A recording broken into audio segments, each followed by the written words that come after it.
Helo, Celia dwi ac rwy'n gweithio'r cymorth pontio ôl 16 oed ar gyfer Ieps. Cymerodd bron i 5,000 o bobl ifanc 11 i 25 oed ledled ACT rhan yn eich Arolwg eich Llais yn 2023 gan rhannu eich safbwyntiau, eich teimladau ac barn chi ar y pynciau sy'n bwysig i chi.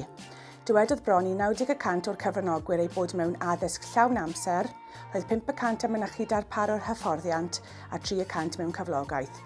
O'r rhai sydd mewn addysg, roedd train yn mynychu 6 dosbarth mewn ysgol yn ACT ac roedd 1 chweched yn mynychu coleg.